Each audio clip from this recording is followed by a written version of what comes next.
So student, आता practice set 3.2 मधला first question आपण बघणार आहोत. इथे फर्स्ट, सेकंड, थर्ड आपल्याला हे फर्स्ट क्वेश्चन मधले दिलेले आहेत.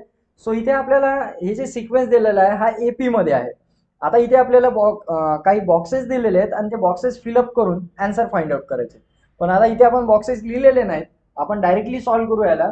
तर इथे सॉल्व्ह करून आपल्याला फक्त कॉमन डिफरन्स हा फाइंड आउट करायचा आहे.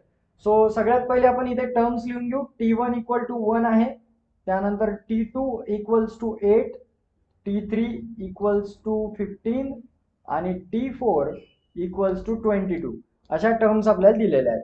सो आता कॉमन डिफरन्स फाइंड आउट करण्यासाठी आपण काय करतो, T2 मायनस T1 म्हणजे हा काय असतो आपला D. सो इक्वल्स टू काय, T2 म्हणजे आहे 8 minus 1 equals to 7. Again T3 minus T2 काय आन्सर येते 15 minus 8 equal to 7. T4 minus T3 equals to 22 minus 15 equal to 7. So अशा प्रकारे जर आपण बघितलं तर सर्वांचा आन्सर 7 आलेला आहे. म्हणून इथे आपला therefore common difference D equals to या बॉक्समध्ये आन्सर येईल 7. आलं लक्षात? तर अशा प्रकारे आपण याला सॉल्व्ह करू शकतो.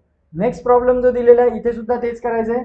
T1 इक्वल्स टू 3 पहिली टर्म, दुसरी टर्म आहे T2 इक्वल्स टू 6, त्यानंतर T3 इक्वल्स टू 9 आणि T4 इक्वल्स टू 12.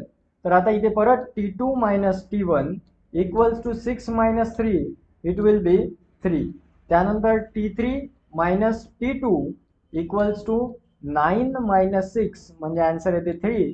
आणि T4 शेवटची term T4 minus T3 equal to 12 minus 6 12 minus 9 आहे म्हणजे आन्सर येणार 3. तर अशा प्रकारे आपल्याला इथे सुद्धा कॉमन डिफरन्स जो आहे D इक्वल्स टू 3 मिळालेला आहे. तर अशा प्रकारे याला सॉल्व्ह करता येते. आता यानंतर थर्ड प्रॉब्लेम, याच्यामध्ये बघा T1 दिलेला आहे -3, T2 दिलेला आहे -8, T3 दिलेला आहे -13 आणि T4 दिलेला आहे -18. तर आता इथे आपण काय करणार, T2 मायनस T1 म्हणजेच -8 मायनस -3. आता याचा आन्सर काढायचा आपल्याला. बघा इथे -8 जशाला तसा minus minus will become +3. So आता 8तून 3 गेले म्हणजे 5 राहतात आणि मोठ्या संख्येचं चिन्ह मायनस म्हणून -5 आपला आन्सर येणार. नंतर तसंच T3 मायनस T2, तर याचा आन्सर बघितलं तर -13 मायनस -8 असं येईल. तर आता इथे मायनस मायनस इथे सुद्धा प्लस होते आणि 13तून 8 जर गेले तर 5 उरतात, मोठ्या संख्येचं चिन्ह मायनस.